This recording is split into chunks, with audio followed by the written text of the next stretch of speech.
एक लड़की ने अपने पिता से पूछा, मैंने आपको कभी रुलाया है क्या? पिता ने कहा, हाँ। लड़की ने कहा, कब? पिता ने कहा, उस समय तुम करीब 1 साल की थी, घुटनों पर सरकती थी। मैंने तुम्हारे सामने पैसे, पेन और खिलौना रख दिया था, क्योंकि मैं देखना चाहता था कि तुम तीनों में से किसे उठाती हो। तुम्हारा चुनाव मुझे बताता कि बड़ी होकर तुम सबसे अधिक महत्व किसे देती।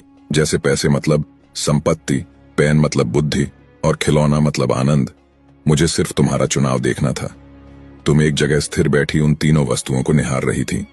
मैं तुम्हारे सामने दूसरी ओर खामोश बैठा तुम्हें ही देख रहा था।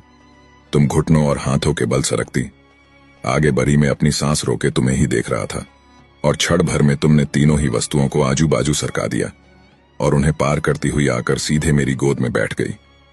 मुझे ध्यान ही नहीं रहा कि उन तीनों वस्तुओं के अलावा तुम्हारा एक चुनाव में भी तो हो सकता था। भगवान की दी हुई सबसे अनमोल धरोहर है बेटी।